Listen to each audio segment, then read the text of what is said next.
नमस्कार मित्रों, आप सभी लोगों का अपने YouTube channel target and this exam पे स्वागत है। ठीक है, जैसा कि आपको मालूम है कि रेगुलर 8 बजे आपकी बीएड एंट्रेंस के एग्ज़ाम है, तो गणित के 10 क्वेश्चंस की प्रैक्टिस हम लोग कर रहे हैं।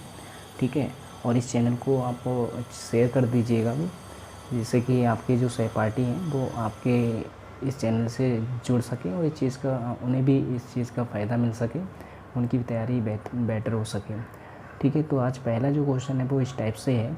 यदि एक ग्रुप का अर्थमेटिक मीन और मीडियन आपको गिवन हो, किसी भी ग्रुप का, ठीक है, यहाँ पे कोई ग्रुप है, उसका अर्थमेटिक मीन और मीडियन आपको गिवन है कि अर्थमेटिक मीन जो है वो उसे हम लोग समांतर माध्य बोलते हैं।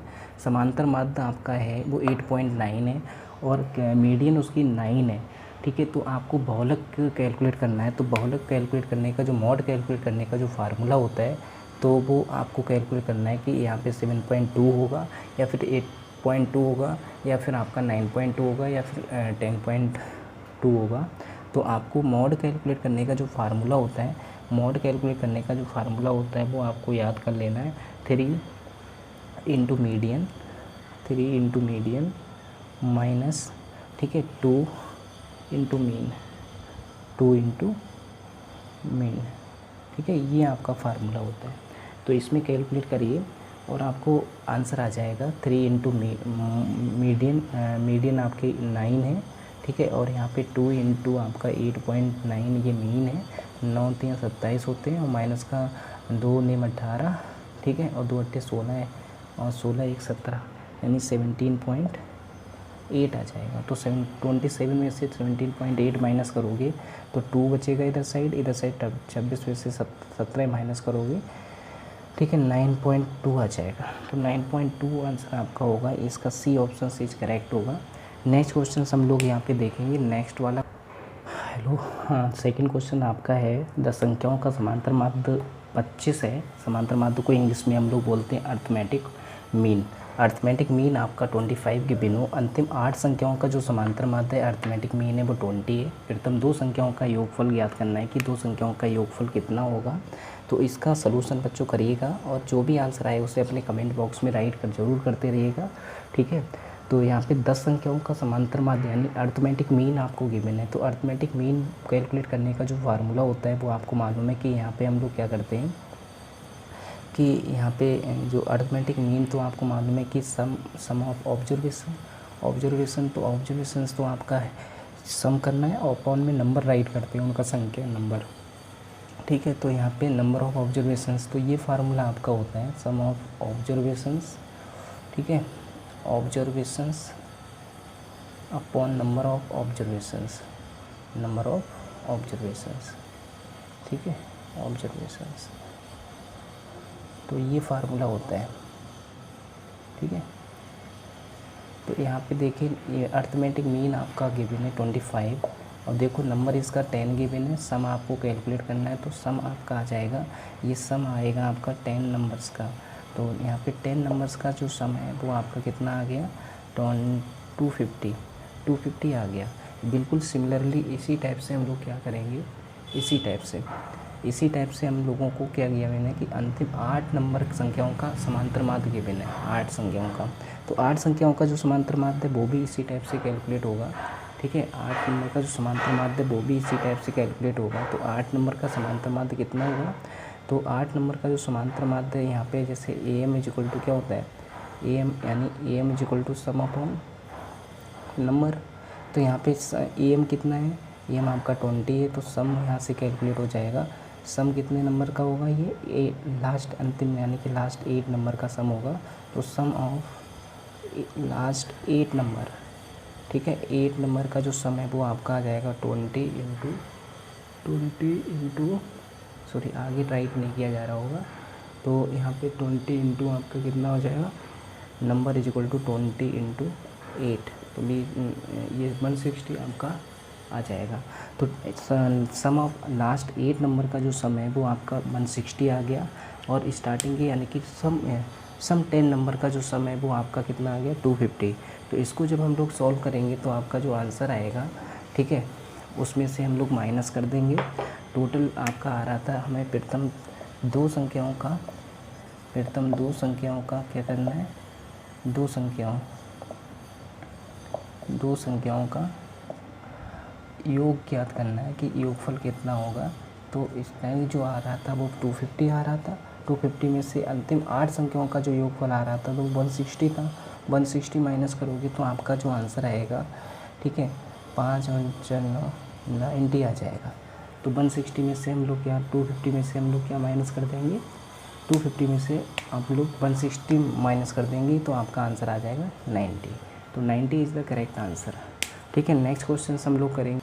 नेक्स्ट क्वेश्चन है, थर्ड क्वेश्चन है आपका बच्चों, कि यदि x एंड y पर रिग्रेशंस कांस्टेंट, जिसे हम लोग समाश्रणीय गुणांक बोलते हैं, ठीक है, समाश्रणीय गुणांक आपका -1/4 हो, तो y का x पर जो रिग्रेशन कांस्टेंट है वो -1/4 हो, तो हमें रिग्रेशन कैलकुलेट करना है। x y का मान कितना होगा, r(x(y) का मान कितना होगा, ये आपको कैलकुलेट करना है। तो इसको कैलकुलेट करने के लिए आपको क्या करना होगा, देखो यहाँ पे सलूशन, जो भी आंसर यहाँ पे कैलकुलेट कर लें तो वो कमेंट बॉक्स में ज़रूर लिखा करिएगा। तो यहाँ पे देखिए, यहाँ पे जो b(x(y) है, इसका जो रिग्रेशन पॉइंट है वो x का, ठीक, वो y पर, ठीक है, x का y पर, यानी कि रिग्रेशन पॉइंट आपको गिवन है, ये x का y पर होगा, ठीक है। x का y पर रिग्रेशन कांस्टेंट जो है वो आपका कितना है, -1/4 है। तो हम लोग x/y यहाँ पे b(x(y) इक्वल टू -1/4 राइट कर लेंगे, और ये y का x पर रिग्रेशन कांस्टेंट आपका -1/4 है, तो इसको हम लोग राइट कर लेंगे x, क्योंकि ये x है और ये xy है, तो ये रिग्रेशन पॉइंट को हम लोगों ने bx इक्वल टू -1/4 राइट करा। तो जब भी आपको इस टाइप से r(x(y) कैलकुलेट करना हो, तो यहाँ पे रिग्रेशन कांस्टेंट का कैलकुलेट करने का जो फार्मूला होता है, वो आपको जो फार्मूले आपको 2 गिवन होते हैं, ठीक है, तो उसमें हम लोग क्या करते हैं कि उसमें bx मल्टीप्लाई करके उसका स्क्वायर रूट कैलकुलेट कर लेते हैं। तो यहाँ पे इंटू b/x राइट करेंगे और इसका स्क्वायर रूट कैलकुलेट कर लेंगे। bx/y आपका -1/4 है और इंटू -1/4 है, तो इसका स्क्वायर रूट आप कैलकुलेट करोगे तो यहाँ पे नीचे आ जाएगा 1/16 इक्वल टू 1/4 प्लस माइनस। तो यहाँ पे जो r(x(y) की जो वैल्यू है, आपको क्या करना होगा कि यहाँ पे r(x(y) की वैल्यू नेगेटिव वाली लेनी होगी। क्यों लेनी होगी, क्योंकि आपकी जो यहाँ पे गिवन है वो नेगेटिव में वैल्यू अगर आपको गिवन में होती हैं दोनों, तो वो आपकी नेगेटिव में ही हम लोग यहाँ पे r(x(y) की वैल्यू लेंगे।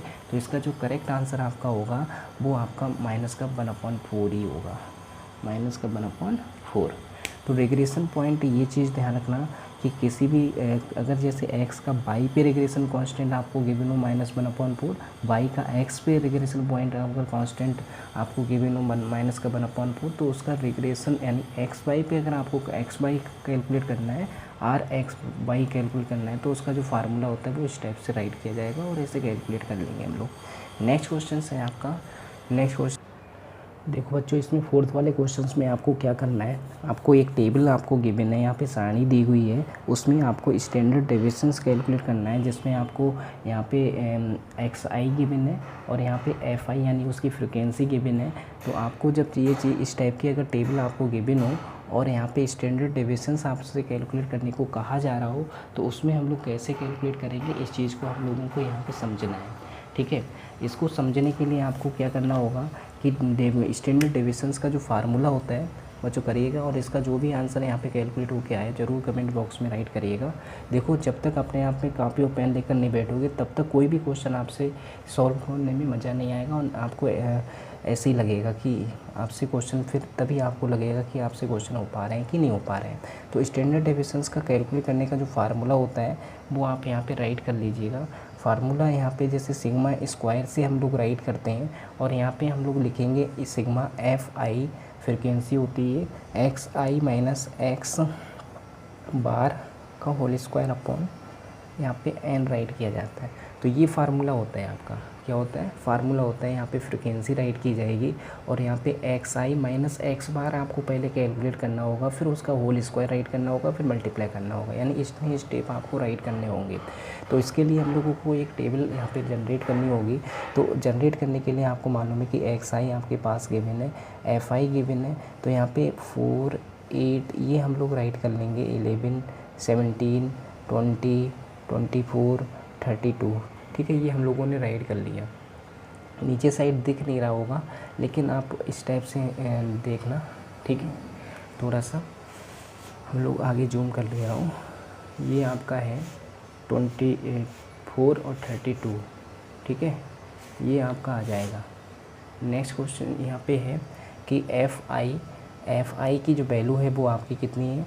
एफ आई की वैल्यू 3 है और यहाँ पे 5 है, और इधर साइड आपका 9 है और 5 है, फिर 4 है, फिर 3 है, फिर आपका 1 है, ठीक है। फिर इसके बाद हमको क्या करना है कि एक्स आई माइनस एक्स बार करना है, ठीक है। या फिर यहाँ पे एक चीज़ की और भी आपको ज़रूरत पड़ेगी, ठीक है। तो यहाँ पे हम लोगों को क्या करना है तो वो देख लीजिएगा।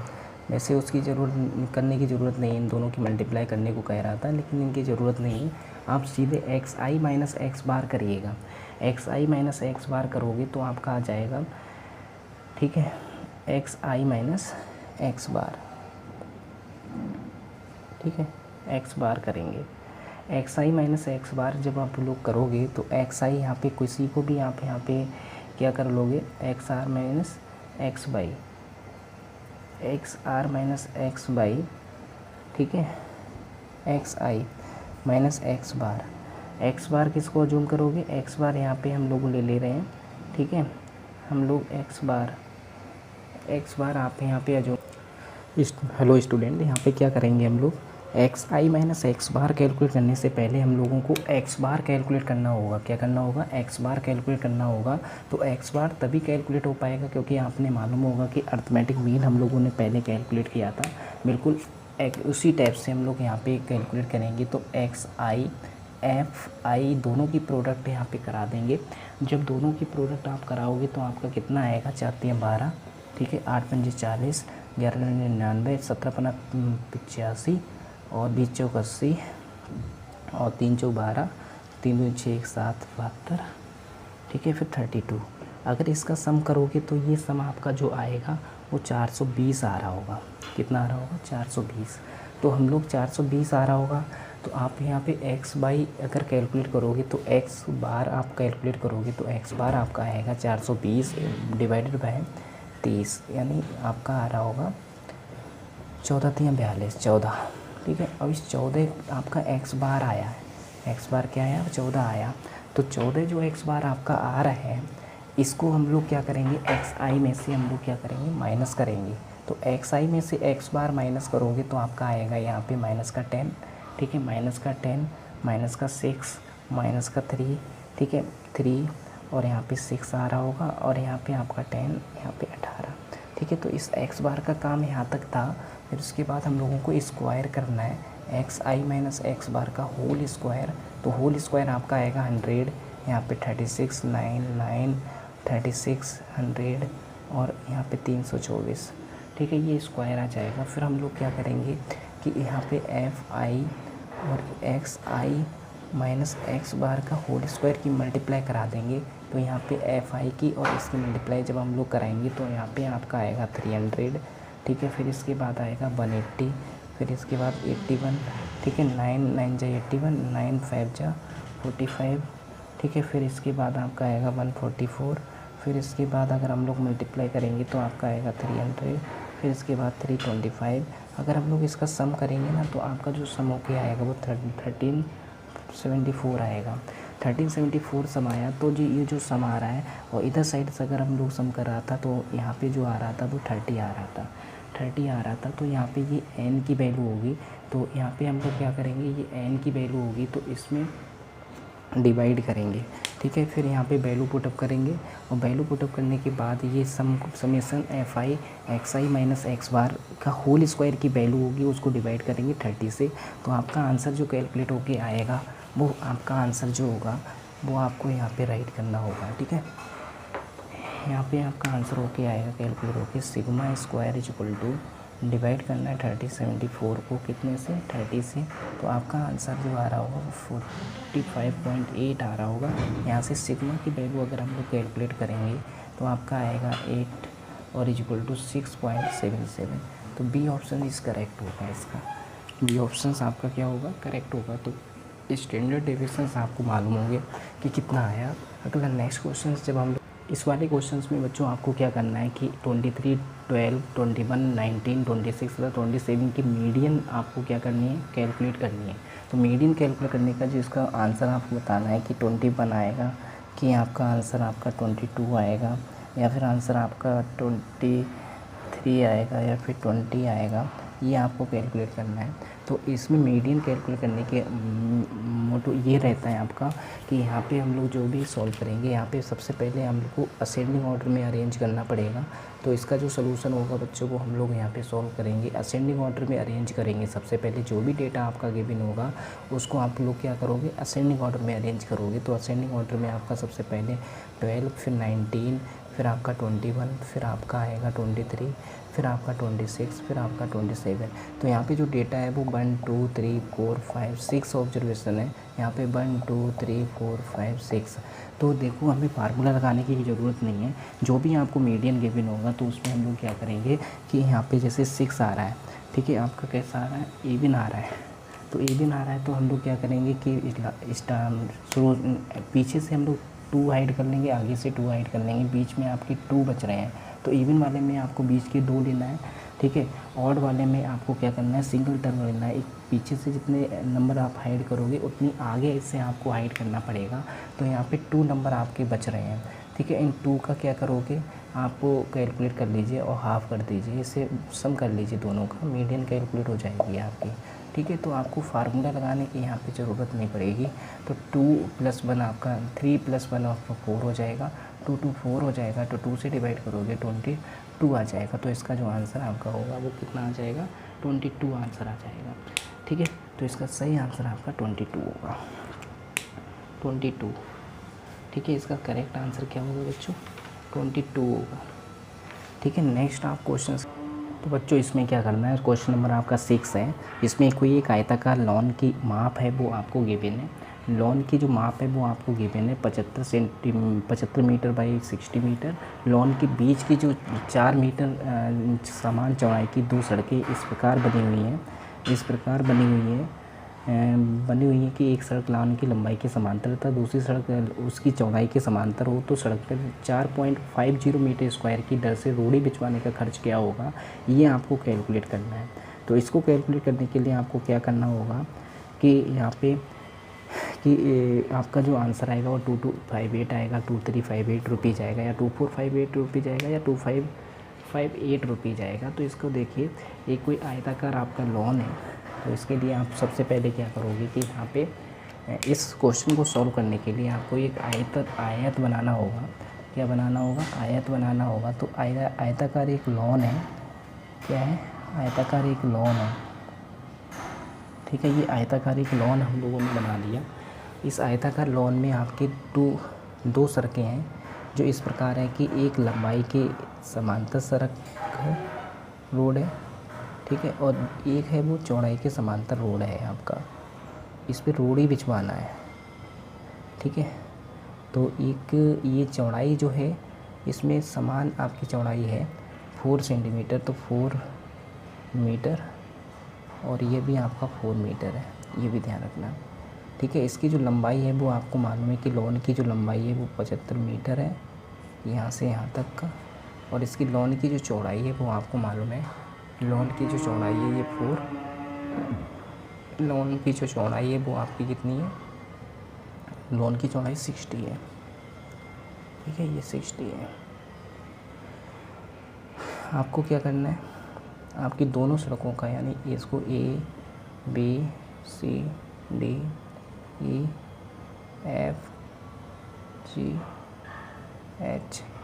इसको IJKL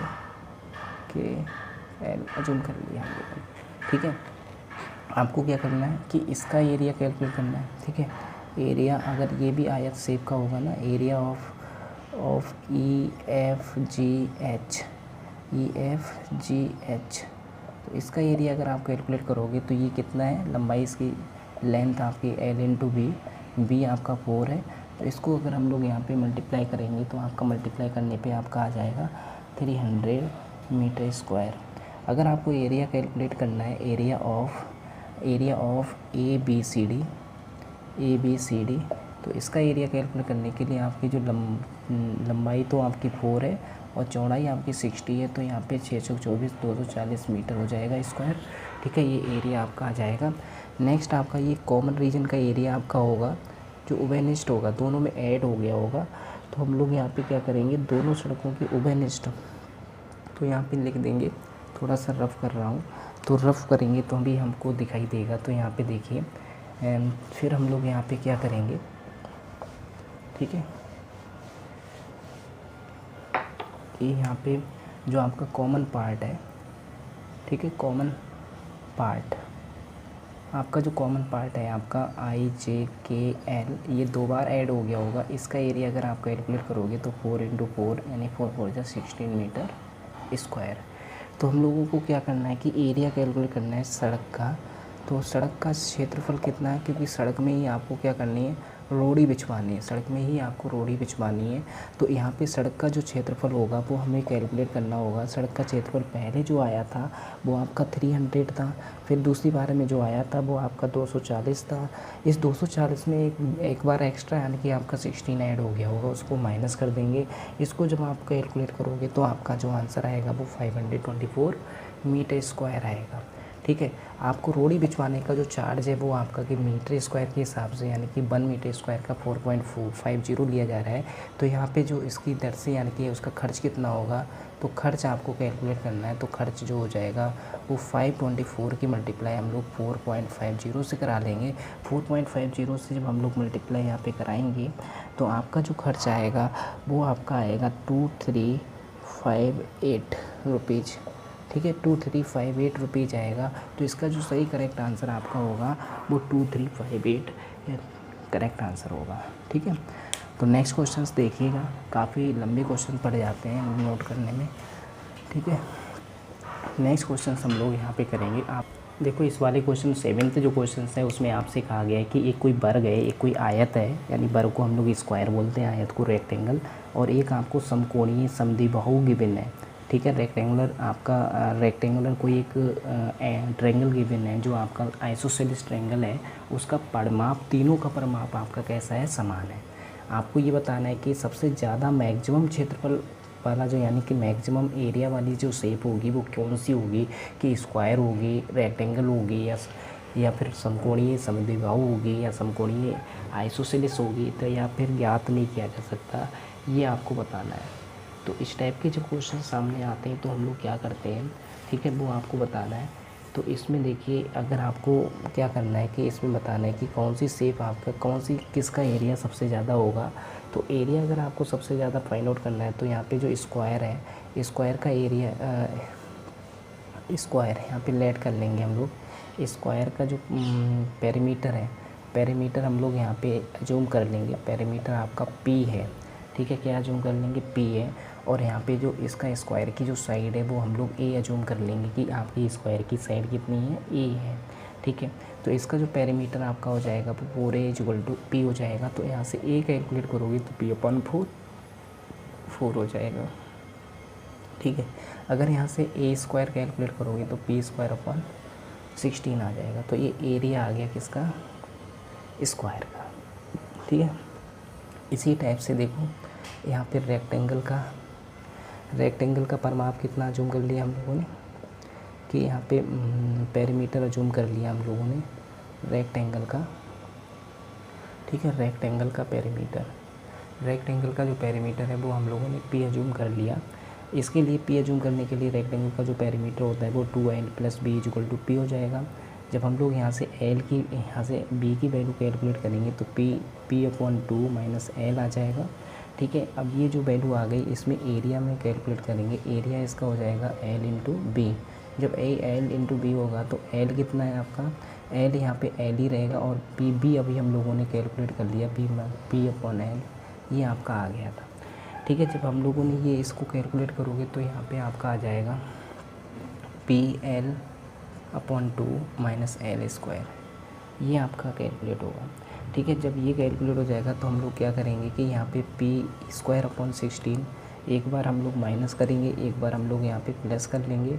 जब प्लस करोगे तो यहाँ पे एक होल स्क्वायर का फार्मूला यहाँ पे फिल होगा। तो यहाँ पे देखो P L upon 2 minus L square, तो यहाँ पे पी स्क्वायर अपॉन 16 है, तो बाहर इधर साइड नोट कर लिया प्लस वाला टर्म, माइनस कॉमन लोगे तो पी अपॉन 4 यानी पी अपॉन 4 माइनस एल का होल स्क्वायर राइट करा। तो आपको मालूम है कि ये पी स्क्वायर अपॉन 16 है, तो इसमें से ये वाली वैल्यू माइनस हो रही है। तो एक बार ये जीरो कर दिया जाए तो देखो ये किसके इक्वल आ जाएगा। अगर जीरो कर दिया जाए तो इसको ये आपका क्या हो गया, जीरो कर दिया जाएगा। तो आपका अगर इसको जीरो ले लिया जाए, ठीक है, अगर आयत का यहाँ पे जो रेक्टेंगल है, अगर रेक्टेंगल का एरिया अगर हम लोग यहाँ पे अज्यूम कर लें कि मैक्सिमम होगा, रेक्टेंगल का एरिया जो होगा वो कैसा होगा, मैक्सिमम अज्यूम कर लें कि ये मैक्सिमम होगा, तो उस केस में हम लोग इसको क्या कर लेते हैं, जीरो। जब जीरो लेंगे तो हम लोग यहाँ पे क्या करेंगे कि जीरो लेंगे तो यहाँ पे एल की वैल्यू जो हो जाएगी वो पी अपॉन 4 हो जाएगी। एल की वैल्यू क्या आ जाएगी, पी अपॉन 4 आ जाएगी। और बी कितना है, बी आपका ये रहा, बी इक्वल टू कितना है, पी अपॉन 2 माइनस एल। तो यहाँ पे हम लोग बी की वैल्यू यहाँ पे कैलकुलेट करेंगे। बी की वैल्यू कैलकुलेट करोगे तो पी अपॉन 2, ठीक है, माइनस पी अपॉन 2, ठीक है, पी अपॉन 4 आ जाएगी। पी अपॉन 4 यहाँ पे कैलकुलेट करोगे तो आपका जो आंसर आएगा यहाँ पे बी इक्वल टू कितना आ जाएगा, बी इक्वल टू, ठीक है, बी इक्वल टू, ये दिखाई नहीं दे रहा होगा आप लोगों को, तो थोड़ा सा आगे नेक्स्ट सॉल्व करेंगे हम लोग, ठीक है। यहाँ पे तो यहाँ पे जब हम लोग सॉल्व करेंगे तो आपका जो आया था, तो यहाँ पे b की वैल्यू आपकी आ जाएगी, ठीक है, p upon 2 minus P upon 4, तो यहाँ पे p अपॉन 4 आ जाएगा ये, ठीक है। तो l की भी वैल्यू आपकी p अपॉन 4 आ रही थी, तो इसका मतलब ये हुआ कि l into b equal to क्या हुआ, लेंथ और ब्रेथ जब इक्वल हो जाएगी तो इस केस में ये क्या फॉर्म करेगा, स्क्वायर ही फॉर्म करेगा। तो हम लोग ये कह सकते हैं कि यहाँ पे स्क्वायर का ही एरिया आपका ग्रेटर होगा, यानी कि वो जो शेप होगी, स्क्वायर वाली जो शेप होगी वो मैक्सिमम एरिया कवर करेगी। तो यहाँ पे हम लोग ये कह सकते हैं। और देखिए दूसरा जो है आपका समद्विबाहु, तो आपको इतना तो मालूम है कि समद्विबाहु के लिए हम लोग आइसोसेलेस ट्रायंगल होगा।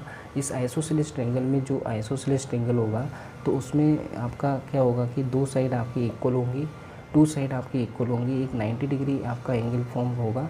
तो इसमें ये हाइपोटेनस होगी, ठीक है, हाइपोटेनस होगी। तो इसका जो एरिया, अगर हम लोग इसका पेरीमीटर कैलकुलेट करेंगे तो a plus h is equal to perimeter p के इक्वल होगा। एरिया पेरीमीटर तो हर तीनों का सेम है, ठीक है, सेम है। तो यहाँ पे आपका आ जाएगा, अगर हम लोग यहाँ से कैलकुलेट करेंगे तो आपका यहाँ से बेस, ठीक है, यहाँ से कैलकुलेट करोगे तो आपका कितना आ जाएगा, ठीक है, ये इक्वल टू आपका आ जाएगा p माइनस एच अपॉन 2, ठीक है। तो पेरीमीटर में हम लोग आगे सामने एक साइड को माइनस करके अपॉन 2 करेंगे तो इसका भी एरिया आपका कैसा होगा, कम ही होगा, ठीक है। तो इसका मतलब सही आंसर आपका जो यहाँ पे होगा वो स्क्वायर होगा। नेक्स्ट क्वेश्चन है आपका, ठीक है, ये साथ साथ क्वेश्चन करेंगे और समझेंगे तभी आपका ये हो पाएगा, ठीक है। तो यहाँ पे देखो नेक्स्ट क्वेश्चन जो है आप लोग करते रहिएगा। हेलो स्टूडेंट, यहाँ पे जैसे 8th क्वेश्चन है उसमें आपसे कहा गया कि एक कोई वृत्त है, उस पर 4 बिंदु आपके हैं A B C D, इस प्रकार से लिए गए हैं कि एक वर्ग ABCD बनाते हैं। तो उसका वृत्त का जो क्षेत्रफल है वो तो आपको गिवन है 3850 वर्ग मीटर। वर्ग का क्षेत्रफल कितना होगा तो वो आपको कैलकुलेट करना है, ठीक है। आप लोग कैलकुलेट करिए, अपने चैनल को शेयर भी करिए जिससे कि और भी लोग हमारे चैनल से जुड़ सकें और उन आपके सहपाठियों को इस चीज़ का उन्हें भी फ़ायदा मिल सके, ठीक है। तो यहाँ पे आप लोग मेरे साथ करते रहिएगा क्वेश्चंस, ठीक है, और क्वेश्चंस करते रहोगे तो ज़्यादा अच्छा रहेगा क्योंकि आपको और ज़्यादा समझ में आएगा, ठीक है। यहाँ पे जैसे कोई एक वृत्त है और वृत्त पे 4 बिंदु लिए गए हैं A, B, C, तो उसमें आपको एक वो जो बिंदु हैं वो मिलके यानी कि एक वर्ग बनाते हैं, एक स्क्वायर फॉर्म करते हैं। तो एक वृत्त का जो एरिया है यानी कि सर्कल का जो एरिया है वो आपको गिवन है और यहाँ पे स्क्वायर का एरिया आपको कैलकुलेट करना है। तो इतना तो मालूम है कि वृत्त का एरिया का जो फार्मूला होता है वो पाई आर स्क्वायर होता है। पाई आर स्क्वायर आपको गिवन है 3850 है, ठीक है। तो यहाँ पे पाई आर स्क्वायर, पाई की value 22/7, r square is equal to 3850, ठीक है। आर स्क्वायर की वैल्यू यहाँ से कैलकुलेट करेंगे तो आर स्क्वायर की वैल्यू आपकी आ जाएगी यहाँ से, ये 11 से डिवाइड करोगे, 11 3 जा 11 5 जा 11 2 जा, ठीक है। और 2 से डिवाइड करोगे 2 1 जा 2 2 7 जा 0 और 7 7 49, तो ये आपका आ जाएगा, ठीक है। 17 सत्ते 119, ठीक है। आर स्क्वायर की जो वैल्यू आएगी वो 1225 के इक्वल आएगी, ठीक है। ये चीज़ थोड़ा सा कैलकुलेट करना, कहीं मिस्टेक हो रही है यहाँ पे। 11 दूनी 22 और 11 आती हैं 33, 38 में से 33 है 5 बचे, 11 पंजे 55, ठीक है। और यहाँ पे 2 से डिवाइड किया, 2 बन जा 2, 2 7 जा और 2 5 जा, सॉरी यहाँ पे 5 आएगा, फिर ये सही आ जाएगा। 5 5 7 बना 35, 7 7 49 और 3 52 और 7 1 7 7 5 12। तो आर स्क्वायर की वैल्यू आ गई आपकी 1225। तो आर की वैल्यू ये किस नंबर का स्क्वायर होता है, ये 35 का स्क्वायर होता होगा। तो ये आर की वैल्यू आपकी कैलकुलेट हो गई। जब यहाँ पे आर की वैल्यू आपकी कैलकुलेट हो जाएगी तो आप यहाँ पे क्या करोगे, इसका व्यास कैलकुलेट कर लोगे, डायमीटर कैलकुलेट कर लोगे। तो इसका जो डायमीटर आपका आएगा वो 2r हो जाएगा। 235 की मल्टीप्लाई जब आप लोग करोगे तो 70 मीटर आ जाएगी। ये वर्ग का ये जो स्क्वायर है, स्क्वायर का क्या होगा, ये डायगोनल होगा, ठीक है, डायगोनल। तो ये डायगोनल का जो फार्मूला होता है वो तो आपको मालूम होता है, 2√2 होता है। तो यहाँ से 70 आ जाएगा और ए की वैल्यू आपके यहाँ से कैलकुलेट करोगे तो ये आपका आ जाएगा, ठीक है। ये डायगोनल हो जाएगा। वैसे इसकी रिक्वायरमेंट नहीं है, यहाँ पे ये 70 हो जाएगा। और ये आपकी वर्ग की साइड हम लोगों ने ए एज्यूम कर ली, ये भी ए एज्यूम कर ली। तो आपको मालूम है कि ये 90 डिग्री अगर ये फॉर्म होता है तो हमें एरिया कैलकुलेट करना होता है। तो एरिया कैलकुलेट करने का जो फार्मूला होता है वो तो आपको मालूम ही है, ठीक है। एरिया कैलकुलेट करने का जो फार्मूला होगा वो आपको मालूम है कि एरिया इसका अगर हम लोग कैलकुलेट करेंगे तो आपको मालूम है कि जो डायगोनल होते हैं उसका स्क्वायर, अगर हम लोग यहाँ पे पहले साइड कैलकुलेट कर लेते हैं। साइड कैलकुलेट करोगे तो आपका आ जाएगा, ठीक है, मल्टीप्लाई करो वर्ग का विकर्ण। तो हम लोगों ने डायगोनल तो कैलकुलेट कर ही लिया है। तो यहाँ पे जैसे डायगोनल आपका 70 सेंटीमीटर आ रहा है तो दोनों साइड अगर हम लोग स्क्वायर करेंगे तो दोनों साइड स्क्वायर करने पे आपका आ जाएगा ए स्क्वायर इंटू 2 और यहाँ पे 70 का होल स्क्वायर। अगर यहाँ पे ए स्क्वायर इज इक्वल टू आपका 70 का स्क्वायर करोगे तो आपका 70 इंटू 70 राइट करेंगे और अपॉन 2 और 2 से मल्टीप्लाई डिवाइड करोगे तो 270 35 आ जाएगा। और इसको मल्टीप्लाई जब हम लोग कराएंगे तो आपका आंसर आएगा 7 बना 35, ठीक है। और 7 या 21, 21 और 3 आपका होता है 24। तो यहाँ पे आंसर जो करेक्ट आंसर आपका आ रहा है वो आपका आ रहा है कि 2450 मीटर स्क्वायर आ रहा है। तो सही आंसर आपका 2450 मीटर स्क्वायर होगा। नेक्स्ट